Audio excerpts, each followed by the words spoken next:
Cette vidéo ne sera pas une review de FF7 Remake, dans le sens où ça va pas être objectif du tout. Moi là j'ai envie de parler de mon ressenti, de mon rapport au jeu, comment je l'ai vécu, comment je l'ai perçu. Pour commencer on va resituer.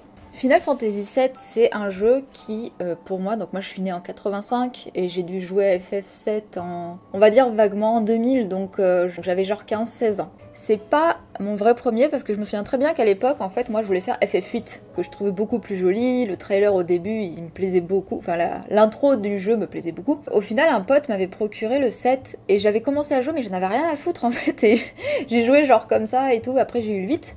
Et une fois que j'ai fait le 8, je suis revenue sur FF7. Et je me suis rendu compte qu'en fait, il me plaisait beaucoup plus en termes d'histoire, en termes de personnages, en termes d'atmosphère.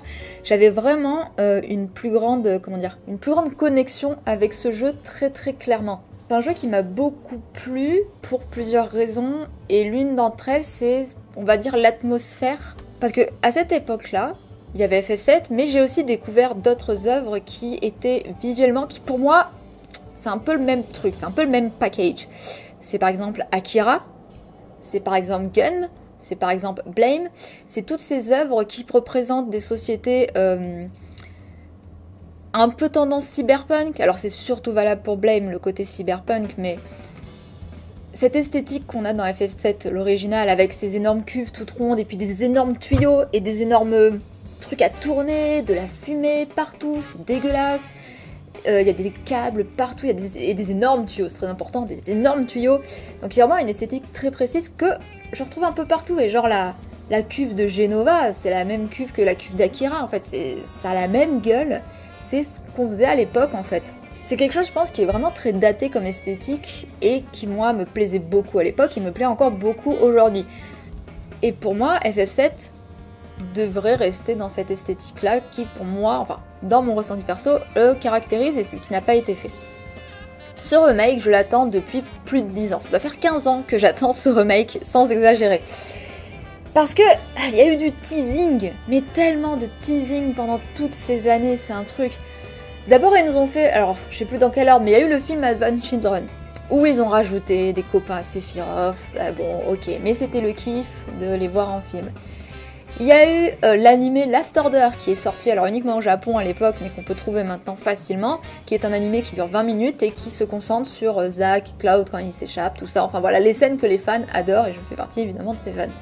Donc l'animé, j'étais genre ah putain.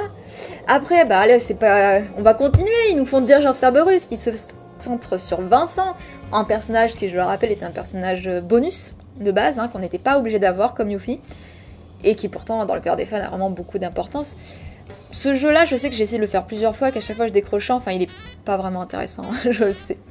Après il y a eu Crisis Core sur PSP, Crisis Core qui objectivement est pas fifou, il est vraiment limité technologiquement, mais il a quand même une petite place dans mon cœur parce que j'y ai joué en 2010-2011 et ça m'a fait vraiment plaisir d'avoir du Zack en fait, hein. C'était Zack tel que je le connaissais, c'est un perso auquel je me suis énormément attachée forcément, donc il m'a plu. Voilà, donc on continue, puis ils ont fait un mini-jeu aussi sur téléphone uniquement au Japon qui rajoutait l'ambiance des Turks. Et puis à côté de ça, il y avait les anciens FF qui ressortaient un peu en plus joli, et on se disait punaise, mais FF7, c'est tellement une œuvre énorme, c'est tellement un truc de fou, il faut le refaire en beau. Et ensuite, il y a eu cette fichue démo technique pour la sortie de la PS3. Donc voilà, au fil des années, c'était genre, t'aimerais bien, hein. T'aimerais bien un FF7 en beau? Ouais, peut-être, je sais pas. Peut-être. Ouais, peut-être. Et là, on va le faire! Et là, depuis quelques années, je suis là, oh, ils vont le faire! Oh punaise, ils vont le faire! Mes attentes étaient énormes.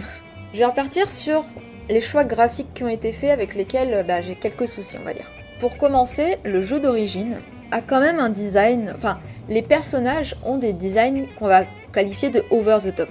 Cloud, il avait une grosse mèche comme ça, un peu à la Son Goku. Barrett, c'est un mec avec un gun greffé au bras. Je sais pas ce qu'il vous faut quand même dans le genre truc énorme. Tout est démesuré, tout est exagéré, mais en dessin, ça passe très bien. En dessin, ça passe très très bien. Sauf qu'aujourd'hui, quand on refait des jeux en moderne, et qu'est-ce qu'on fait? Et on les rend réalistes. Et ça, dès le début, c'était un peu un souci. Dans le film Advent Children, justement, il s'en était un peu sorti. Barrett, il avait fait une drôle de gueule, d'ailleurs. Je suis contente qu'il ait repris son design d'origine dans le remake. C'est un peu casse-gueule. Et c'est un peu dommage au final. Enfin, par la force des choses, on s'est habitué au fait que les suites, les remakes, enfin tout ce qu'il y a eu, tout ce qui a été l'univers étendu de FF7, on s'est habitué à ce que ce soit dans un style un peu réaliste. Je dirais que le Crisis Core, il y a certains passages, ça me rappelle plutôt Kingdom Hearts qui est un peu entre les deux. Bon, en même temps, il y a du Tetsuya Nomura partout dans cette affaire. Bref, mais toujours est-il que ouais, c'est un peu dommage en fait. C'est rare que les gens osent avoir un style, osent avoir des dessins stylisés tout simplement. Donc dernièrement, on a eu une perle, on a eu le Spider-Man animé qui est incroyable, qui est ultra riche visuellement et tout, et des choses comme ça, on veut en voir plus. Et j'aurais vraiment adoré, ouais, un FF7 remake qui soit plus stylisé, plus tout ça, quoi. Mais bon, ça, je savais des débuts que je l'aurais pas. Et du coup, maintenant, je me venge dans les fanarts, je dessine bien une énorme mèche à Cloud, une énorme mèche à Iris. Je leur fais tous comme ils étaient à l'époque et dans mon cœur. Malgré tout, il faut admettre qu'ils s'en sortent bien. Il s'en sort bien. Cloud, il a une épée énorme, mais ça passe bien. Barrett, il a un gun, mais ça passe bien. Enfin, on retourne un peu dans cet univers, cette atmosphère un poil... je vais encore dire cyberpunk, mais c'est pas vraiment le bon terme. Mais Barrett, en même temps, avec la modification du corps, on y est, je trouve. Donc, ils s'en sortent bien, voilà. Ils ont réussi quand même à faire un Barrett bien baraque et tout. Ils ont des silhouettes très reconnaissables. Cloud, il a sa forme en triangle, là, donc ils s'en sortent quand même bien. Donc déjà, on a ces personnages, bon, version réaliste, ok. Ensuite, un truc qui m'a posé souci, ça va être les PNJ, parce que ils ont des looks tellement réalistes, mais genre, c'est les gens que je peux voir dans la rue, en fait. C'est les mêmes, ils sont transposables, ils ont les mêmes... Dans le jeu d'origine, encore une fois, les personnages, les PNJ, ils étaient toujours version cubique, donc c'était très difficile de dire quel était leur vêtement. Mais ils avaient des looks un peu plus... Ils avaient des épis, des cheveux avec des épis dans tous les sens, très manga pour le coup. Ils avaient des bandanas comme ça, limite un cache-œil, enfin des vêtements un petit peu exagérés en fait, des styles un peu... très stylisés, encore une fois. D'ailleurs, Zack, au début, il a une mèche de cheveux, mais ça lui va au milieu du dos, en fait. Et puis, au fur et à mesure, il le raccourcit. Maintenant, Zack, il a les cheveux là, c'est un peu triste. Pour le coup, les PNJ, ils ont vraiment des looks pas foufou. À part ceux sur la plaque de Midgar, pour le coup, qui ont un look qui correspond un peu aux voitures. Alors, je sais pas, c'est quoi, années 60 peut-être, 70, je sais pas. Là, c'est pas mal. Mais tous les PNJ qui sont dans les bidonvilles, c'est vraiment pas fou, quoi. La seule exception, c'est Marle, en fait. Marle qui a vraiment cette touffe de cheveux énorme, là, et qui rend super bien, justement. C'est des personnages comme ça que je veux voir, c'est des personnages comme ça qu'on avait dans FF7, et c'est comme ça que je veux voir en termes de design. J'ai pas mal analysé la chose, parce que je me suis demandé pourquoi je sentais pas la même atmosphère dans cet opus. Pourquoi ? Pour resituer, dans le jeu d'origine, les personnages étaient en espèce de super déformette, donc SD, dans des décors peints, qui ne bougeaient pas. Et du coup, ces décors avaient un côté... les décors étaient très encombrés, très sales, un peu grunge en fait. Aujourd'hui, on a eu quelque chose de typique du JRPG, des grands couloirs très larges et très haut de plafond. Donc l'atmosphère est pas du tout la même en fait. Ça passait assez bien dans le réacteur Mako parce que ok, c'est un réacteur, c'est grand, mais après, vraiment, il y a eu plein de passages du jeu où tout est tellement large. Donc on n'a pas du tout cette sensation un peu de bidonville, de briques et de broc qui va nous engloutir. On n'y est pas du tout. C'est très large, très spacieux. Il y a des endroits où ça fonctionne un peu mieux, mais c'est des endroits au final où on passe. C'est pas les endroits où on a des combats. Tous les endroits où on a des combats sont hyper larges, hyper spacieux, et c'est pas du tout la même ambiance. Et de manière générale, je trouve à l'original une atmosphère plus mélancolique, que ce soit au niveau des musiques ou du style visuel. En écoutant le Cozy Corner, Mogori, donc il parlait du jeu, il a dit des choses vraiment très pertinentes qui ont pas mal nourri ma réflexion. C'est que les JRPG, à l'époque, c'est du théâtre un peu. C'est-à-dire que, par exemple, quand il y a une ville, on va mettre une auberge, une boutique, une maison dans laquelle on peut aller, voilà, c'est une ville. Tu sais qu'en vrai, c'est plus grand, mais on fait comme un décor de théâtre et tu vas te projeter dedans. Donc au final, la moitié de ton expérience de jeu, elle est dans ta tête. Et c'était clairement le cas pour Midgar en fait. Parce qu'au final, on a eu plusieurs écrans et tout, mais ces écrans créaient une atmosphère, une ambiance qui était principalement dans ma tête. Un des gros points noirs pour moi, de ce jeu, ça va être l'atmosphère, l'ambiance, les décors. Alors qu'en plus, je veux dire, il y a eu un taf vraiment excellent fait notamment sur les musiques qui sont toutes excellentes, des remixes qui conservent bien le thème d'origine et tout, sur ça il n'y a rien à redire. De même, pour ce qui est tous de... Alors je pense qu'on appelle ça la photographie, mais toutes les lumières en fait. Les décors, à chaque fois qu'il y a des lumières, c'est joli. Franchement c'est joli, c'est bien stylé, on a des belles ambiances posées. Mais, dans le jeu d'origine, on avait une esthétique qui était l'esthétique du futur qu'on imagine en 2000. D'accord? Et là, aujourd'hui, on est plus de l'esthétique du futur qu'on imagine en 2020. Et pour moi, cette esthétique de l'époque fait partie intégrante de Final Fantasy VII. Ils ont essayé de conserver ça dans le jeu actuel, mais à cause donc de ces caractéristiques de JRPG qui font que les endroits confinés, ils aiment pas. Hein, dès qu'on se bagarre, c'est des couloirs extrêmement larges, extrêmement hauts de plafond, et qui forcément sont vides en fait, sont vides. Et ça se ressent en termes d'ambiance, c'est pas du tout la même chose, on n'a plus du tout ce côté oppressant. Alors après, ce côté oppressant, il était donné aussi du fait que c'était des décors peints, donc ils pouvaient se donner un effet un peu étouffant, et il y avait une grosse part d'imagination, d'interprétation en fait, parce qu'en 2 écrans, hop là, on allait d'un secteur à l'autre, donc forcément, on va créer dans sa tête une atmosphère assez spécifique qui peut pas forcément être retrouvée. Instinctivement, dans notre tête, on sait très bien qu'en vrai, c'est plus long. Hein, c'est quelque chose que Moguri a très bien expliqué dans le dernier Cozy Corner. Mais vraiment, ce truc très JRPG des grands couloirs, forcément, t'as pas du tout la même ambiance, quoi. T'as pas la même ambiance. Et t'avais ce côté aussi du fait que les personnages étaient un peu en super deformed. Et il y avait une espèce d'échelle bizarre, mais qui faisait qu'en gros, les tuyaux étaient vraiment énormes. Mais il y a qu'à regarder, de toute façon, le look du bâtiment Shinra, avec ses énormes tuyaux. Et on le retrouve moins dans le jeu, alors que dans le reste des décors, il y a un contraste. Pareil, le réacteur Mako, l'espace là du réacteur Mako qui est fidèle à celui du jeu d'origine, encore une fois, il est arrondi avec des gros tuyaux, tout ça. Et autour, c'est très grand, très vide, très carré, très propre. Des fois d'ailleurs, ils ont même fait des choix graphiques hyper étranges, dans les réacteurs Mako, sur les longs des escaliers, il y a des espèces de guirlandes lumineuses. Un peu comme celle-là, voilà. Oh, on va pimper le réacteur Mako. Et pourquoi? Non, il faut de la fumée, il faut des fluides dégueulasses qui coulent, il faut de la saleté, des trucs hyper les uns sur les autres, des tuyaux qui fuient un petit peu, voilà, ce côté un peu cradingue. Alors après, à quel point j'ai imaginé ça, à quel point c'est mon interprétation du jeu, je ne sais pas. Cette vidéo est 100% subjective. Je ne cherche pas à dire que je suis objective. Mais ça n'empêche pas que j'ai des arguments en fait pour expliquer ce qui moi me... Voilà, il y a la façon dont moi j'ai ressenti le jeu et la façon dont les créateurs à l'époque visualisaient la chose. Et peut-être que ils se sont dit à l'époque on s'est basé sur notre vision du futur de l'époque et maintenant aujourd'hui on refait, alors on essaie de garder un peu cet esprit, mais on va faire notre vision du futur d'aujourd'hui et c'est-à-dire avec forcément des écrans plats, du tactile à tire-larigot. Mais moi du coup, voilà, des écrans plats et du tactile, c'est vraiment pas le genre de choses que je visualise dans FF7. Donc j'ai fait le remake, ensuite j'ai refait l'original, j'ai fait tout jusqu'à Midgard, donc ça dure à peu près 5 heures, et puis j'ai un peu continué, et là je suis bloquée parce qu'il faut que je capture un putain de chocobo. C'est pas du tout la même atmosphère, je trouve une atmosphère extrêmement mélancolique au jeu d'origine. Je sais pas exactement comment je peux la placer. Il y a peut-être le fait déjà que dans le jeu d'origine ça se passe souvent de nuit alors que dans le remake c'est souvent de jour, donc déjà pas la même atmosphère. Le fait qu'il y a beaucoup de bruit dans ce remake, quand t'es dans les rues il y a plein de gens qui parlent, quand tu fais la bagarre les persos ils n'arrêtent pas de parler, alors que Cloud il est plutôt taciturne, normalement il parle pas. Bon, dans le jeu d'origine on avait souvent des décors assez vides aussi qui contribuaient je pense à cette ambiance mélancolique, et là pour le coup c'était une limitation technique. L'œuvre a été créée avec une limitation technique, il y avait peu de PNJ, peu d'habitants dans la rue. Mais du coup, la rue était vide et du coup, on sentait une certaine solitude. Et là, à partir de là, voilà, qu'est-ce qu'on fait en fait?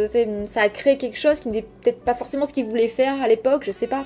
Tout ça pour dire qu'en bref, j'aurais voulu un Midgard plus condensé, plus coincé, des plus gros tuyaux, des fumées, des trucs qui coulent dégueulasses.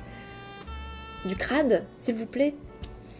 Mais bon, je l'aurais pas. Il y a eu des moments dans le jeu où il y a eu un peu ça en plus, quoi. Genre la scène de l'église, quand on monte, on navigue un petit peu entre tous les trucs là qui sont rangés, et c'était vraiment sympa, ça faisait du bien d'être un peu dans des jolis décors avec des aspérités en fait. Ce dont le jeu là manque cruellement, je trouve. Il manque d'aspérité visuelle, c'est... on s'en fiche quoi.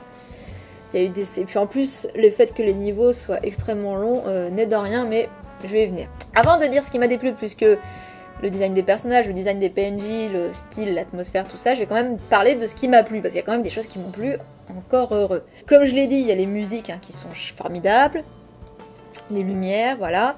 Il y a eu des trucs qui ont été extrapolés du jeu d'origine que j'ai trouvé vraiment très très très chouette.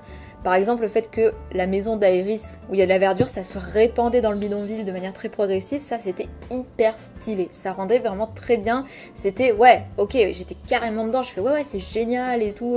Tu t'occupes d'orphelins, encore mieux. Voilà, ça marchait super bien. Ils ont ajouté aussi l'idée qu'il y avait plusieurs factions d'Avalanche. Et ça, j'ai trouvé très très bien aussi, parce que si c'est juste Barrett et 4 Pecno contre la Shinra, ils sont pas nombreux quand même, c'est un peu bizarre.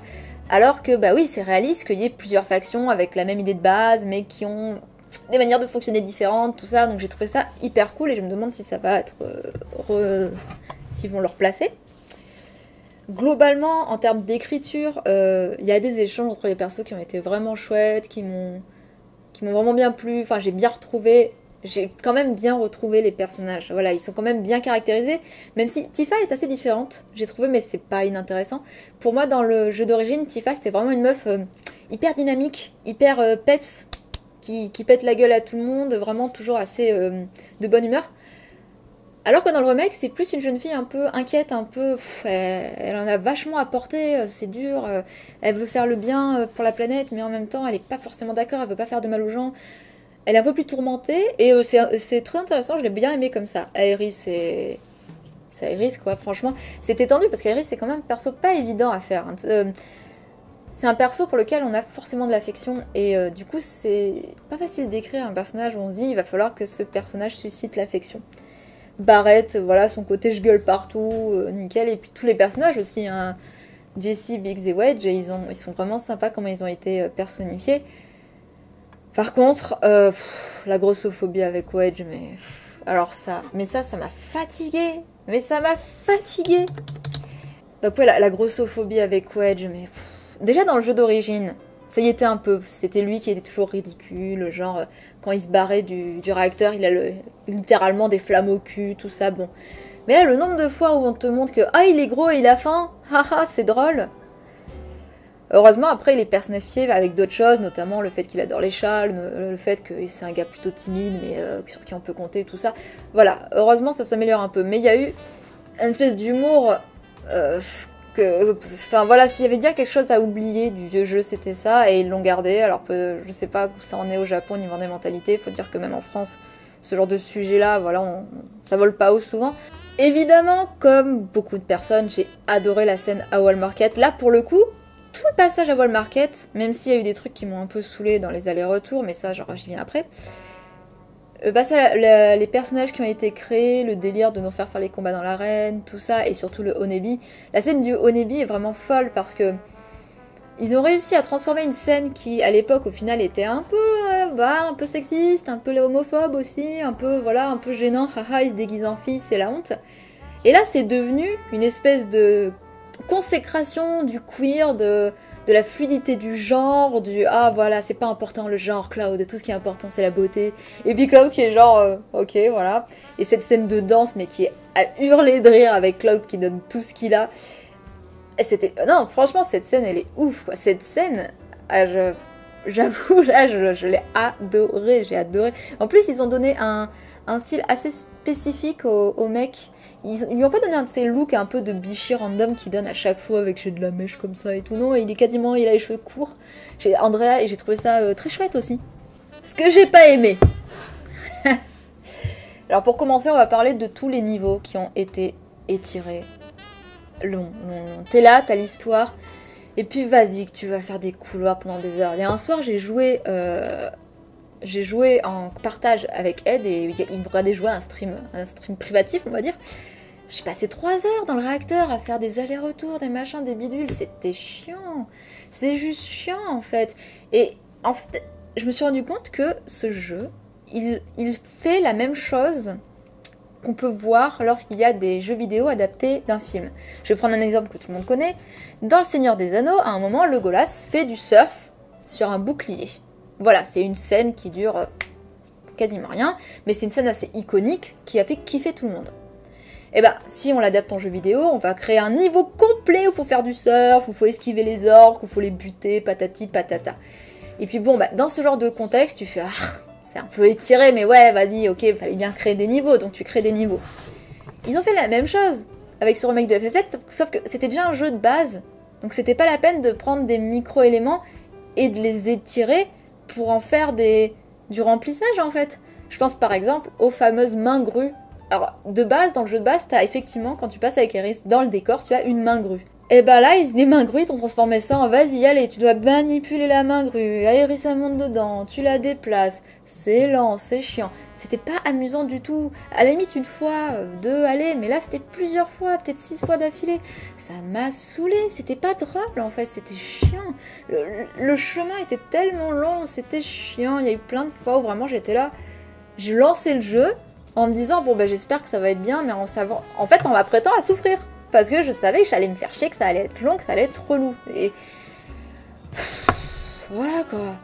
Il y en a eu plein d'autres des passages comme ça. Dans le second réacteur, le robot en kit, où tu choisis, ah ben le robot, on va lui enlever la bombe, on va lui enlever l'intelligence. Voilà. L'idée est très chouette de pouvoir customiser ton boss, c'est très sympa. Ok. Sauf que là, tu dois le faire 6 ou 7 fois d'affilée, encore une fois, je sais plus. En fait, à chaque fois, tu passes le niveau, tu tues les soldats. Oh là là, il nous faut des cartes. Oh là là, il n'y a que 3 écrans, mais nous, on n'a que 2 cartes. Comment on fait? Il va falloir choisir. Ah, mais ça m'a fatiguée, mais d'une force. C'est 5 heures dans le jeu d'origine. On est arrivé à 40-50 heures en étirant. Il y a eu du rajout de contenu, notamment l'épaississement, genre Jessie qui va voir sa famille, tout ça. Très sympa, ça, très sympa. Y a pas de souci, mais ces niveaux étirés en longueur, c'était juste pas la peine, c'était juste pas fun. Et dans le même genre, on a les mini-quêtes. Les mini-quêtes, donc typiquement des quêtes FedEx, c'est-à-dire tu dois aller de là à là, tu fais des allers-retours comme ça. Moi, c'est un truc aujourd'hui, non. Et d'autant plus que ces mini-quêtes, elles sont limitées dans le temps et dans l'espace. Au début, je me suis forcée à faire ces mini-quêtes, mais elles me saoulaient, elles étaient chiantes. Elles me sortaient de l'ambiance, de la trame de l'histoire. Petite parenthèse, Cloud qui arrête pas de travailler pour la réputation, Cloud qui travaille pour la visibilité, gars, t'es le pire mercenaire du monde, tu vas jamais t'en sortir. C'est pas comme ça que ça marche, mon gars, tu le sais bien. D'ailleurs, dans le jeu d'origine, il demande son fric et il fait pas le guignol pour de la visibilité. Et là, t'as des mini-quêtes à faire au début, qu'est-ce que tu fais? Tu vas chercher les 3 chats qu'une petite fille a perdu, mais c'est... sérieusement? Le pire, c'est que ça aurait pu être la mise en scène... Le sujet en lui-même, au final, importe pas forcément beaucoup. La mise en scène peut changer, mais là, c'était tu faisais un aller-retour, t'arrivais au chat, et puis le chat, il faisait... et puis il partait comme ça. Alors que si Cloud avait dû prendre les chats sur lui, genre les garder dans les bras, les 3 et tout, ça aurait été vachement rigolo. Mais là, non, tu allais au chat, puis le chat se cassait, et après, tu vas voir la gamine. Ah, merci, mes chats, ils sont revenus. Il y a eu un moment, vers la fin... on est là, il faut aller sauver Aéris, allez, on va monter, allez, vas-y, on est chaud. Et là, t'as Barrett qui fait « oh, quand même, il faudrait aider les habitants des bidonvilles, tu es sûr de vouloir monter ?» Un genre cassage d'ambiance, mais genre... oui, bien sûr, je vais mettre en pause le jeu pour aller faire des mini-quêtes à la con qui n'apportent rien à l'histoire. Ces quêtes, elles étaient inintéressantes, elles étaient mal incrustées, elles étaient mal mises en place, elles étaient limitées dans le temps et l'espace, elles m'ont saoulée. J'ai recommencé le jeu et j'essaye de faire les mini-quêtes pour voir, peut-être qu'il y en a qui vont être bien, j'espère, mais honnêtement, j'y crois pas trop.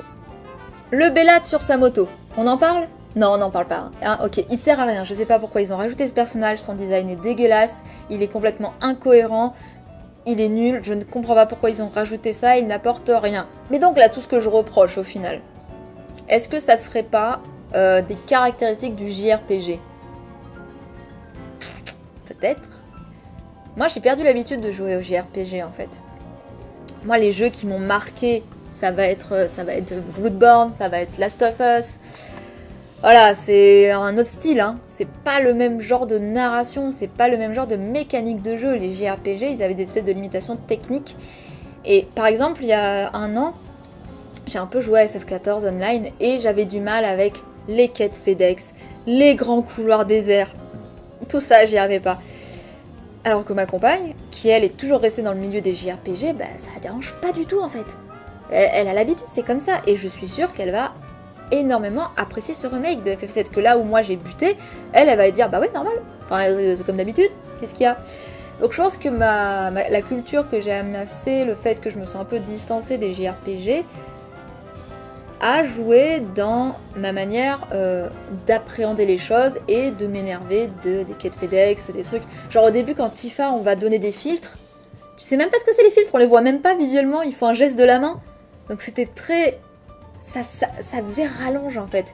Si Tifa distribue des filtres, moi je voulais voir ces filtres, je veux savoir comment ils fonctionnent. Et sinon j'y crois pas, sinon j'ai juste l'impression que c'était pour rallonger quoi. Au final la vraie question c'est qu'est-ce que j'attendais de ce remake en fait? Qu'est-ce que j'en attendais? Je suis même pas sûre d'être capable de répondre. Je crois que ce que j'attendais, moi, avant toute chose, c'était une mise en valeur de l'univers, de l'atmosphère, des personnages, de l'histoire. Donc au final, j'attendais presque en fait une série ou un film, quelque part. Mais si on me dit, bah ouais, on va te faire FF7, ça va être une série, je ferais quand même, ah bah non, non, je veux faire la bagarre, je veux monter mes matérias, je veux pouvoir me balader dans les décors.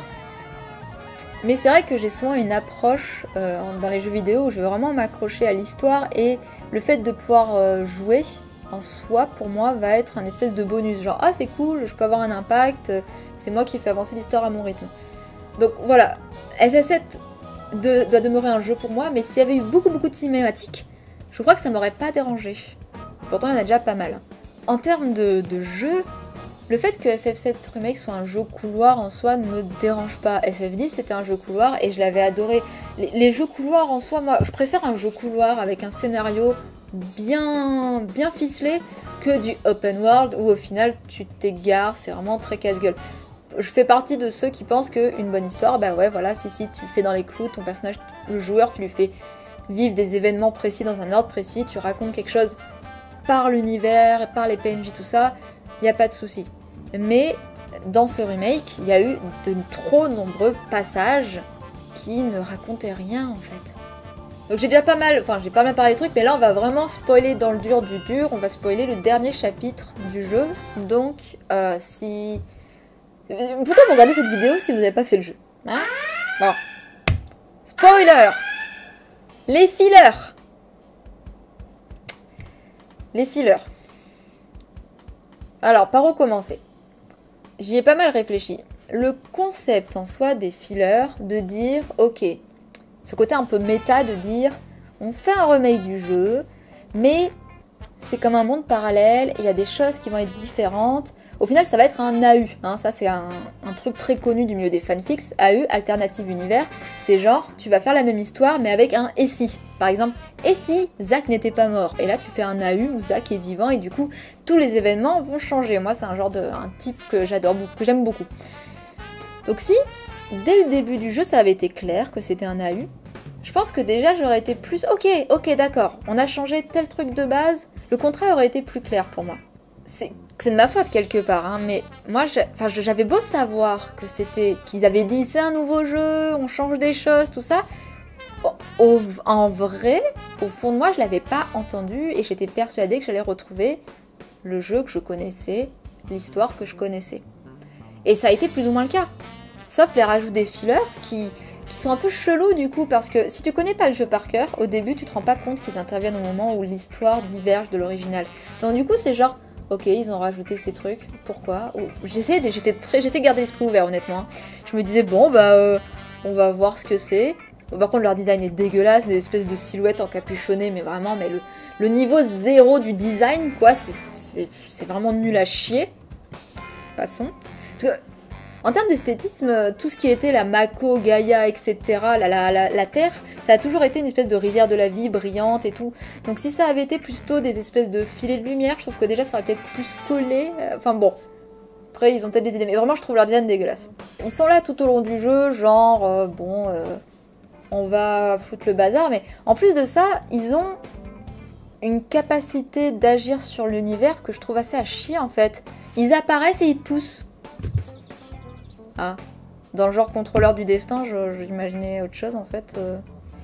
Du coup, ils sont là, mais bon, voilà. D'ailleurs, la première scène où on les voit, c'est quand Cloud rencontre Aerith, et cette scène, elle est elle est assez limite incohérente en fait, je trouve, parce qu'il y a Iris qui est genre ah, il m'embête. Après, elle fait ah, merci, tu les as chassés. Donc c'est genre, elle a l'habitude de les voir. Puis après, elle fait oh, j'ai peur. Finalement, elle a peur. Et puis elle attrape Cloud et la Cloud les voit. Enfin, c'est très bizarre, c'est bon. Mais à la fin, c'est vraiment le pompon en fait. Quand à la fin, tu as des tonnes d'éléments bordéliques qui arrivent. Quand tu as des fillers partout, ouais, ok. Quand tu as le mur de lumière et Iris qui commence à dire bah si on passe, on change notre destin, tout ça, tu fais. Ben, ça sort un peu de nulle part. T'as l'impression qu'Iris c'est des choses qu'on sait pas, qu'elle est limite hors du jeu ou hors du temps. Enfin, c'est très bizarre. Sephiroth aussi d'ailleurs n'agit pas de la même manière du coup. Mais ça encore, pourquoi pas. Mais vraiment, après, quand on se retrouve sur des morceaux de ville flottant dans le vide, à sauter de caillou en caillou pour aller combattre des espèces de monstres avec un design à la con, qui sont censés être les mix du filler. Midgar, c'est très très physique, c'est très très palpable, c'est la ville, on se combat la Shinra, la ville, on est très dans le concret. Et là, être d'un seul coup dans les airs, dans les trucs un peu éthérés, fantomatiques, le destin à la Kingdom Hearts, ça matche pas du tout en fait, ça matche pas du tout, c'est hyper chelou. Et en plus de ça, moi personnellement, je déteste la notion de destin. C'est vraiment un truc à la con. Et c'est d'autant plus à la con dans FF7 qui te narre quand même l'histoire d'un groupuscule de petits pecnos qui vont essayer de se battre contre des forces plus puissantes qu'elles. Ils vont se battre contre le pouvoir en place, ils vont se battre contre tout ce qu'ils vont rencontrer. C'est des gens, tu parles pas de destin à ces personnages-là. Et là, bah, on te met le destin d'un seul coup. Et ah, il faut protéger notre destin, patati patata.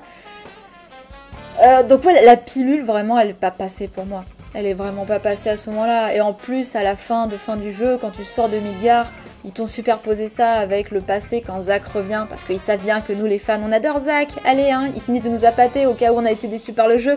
Eh mais regarde, ça se trouve dans cette timeline, Zack, il est vivant. T'es obligé de venir maintenant. Ça m'a un petit peu... Ça m'a un peu agacé.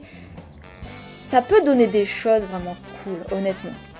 Parce que en termes de divergence du canon, qu'Iris ne meurt pas ne me surprendrait vraiment pas.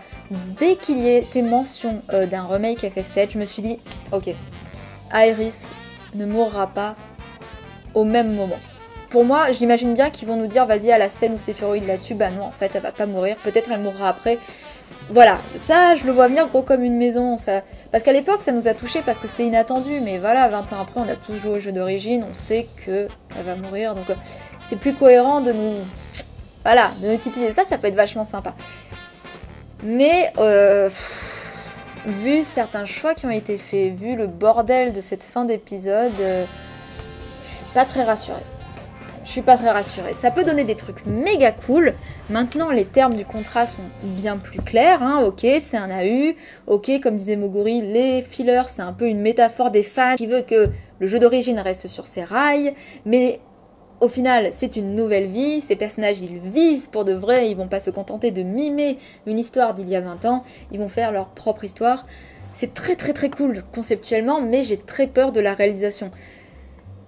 Surtout quand je vois comment ça s'est fini. Et puis en plus, là, on sait pas quand sort le prochain jeu. Donc c'est extrêmement frustrant. Donc moi, ce que je souhaite pour la suite, c'est moins de bullshit nébuleux à la Kingdom Hearts.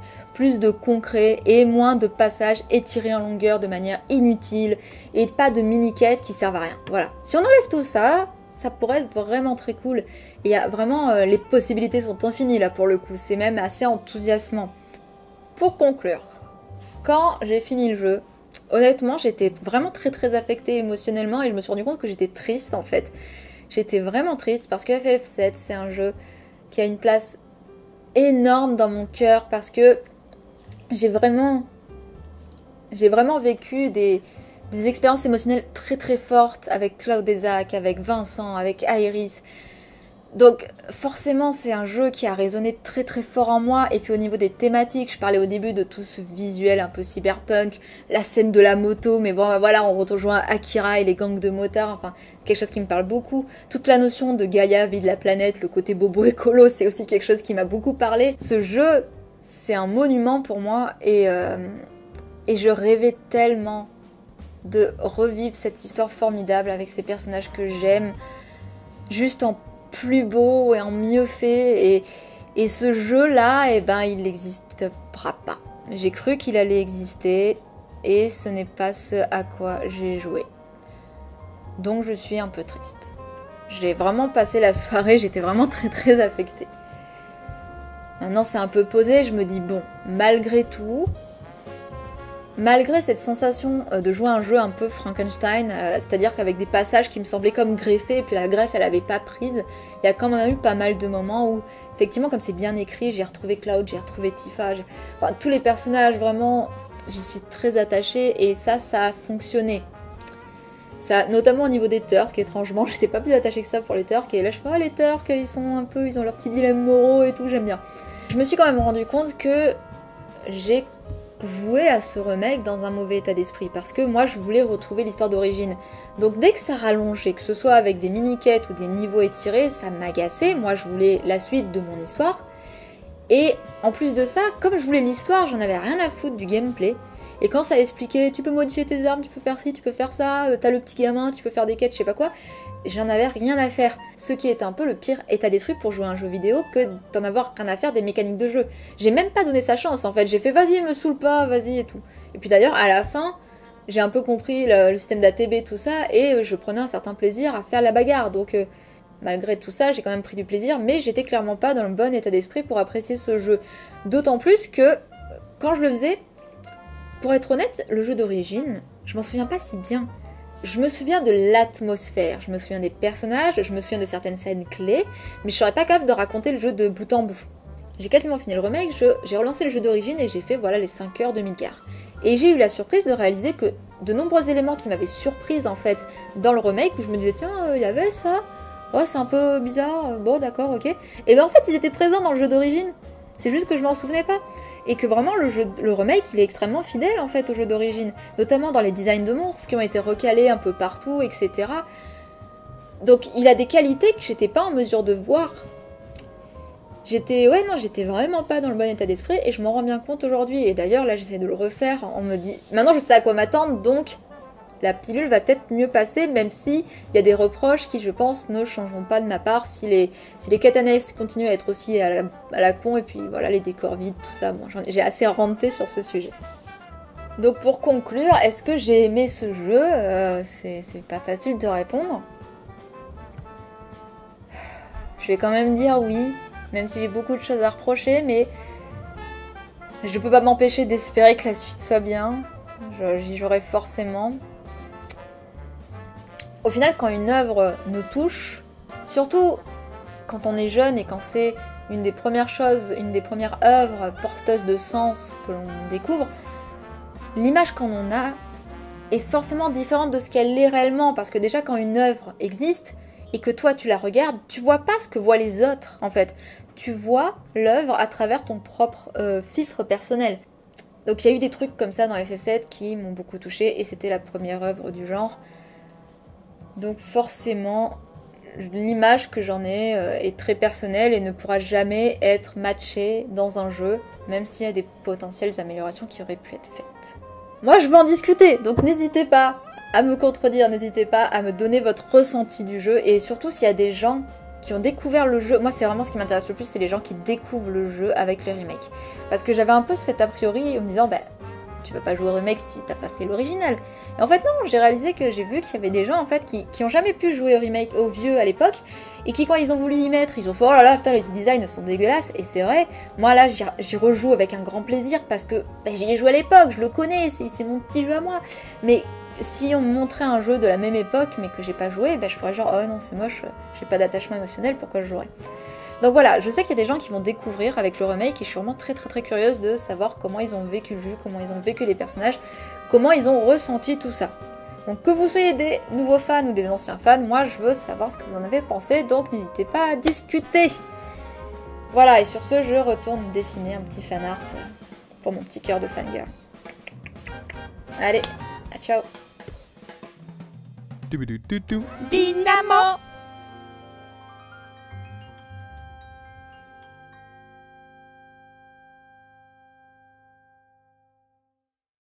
Énorme.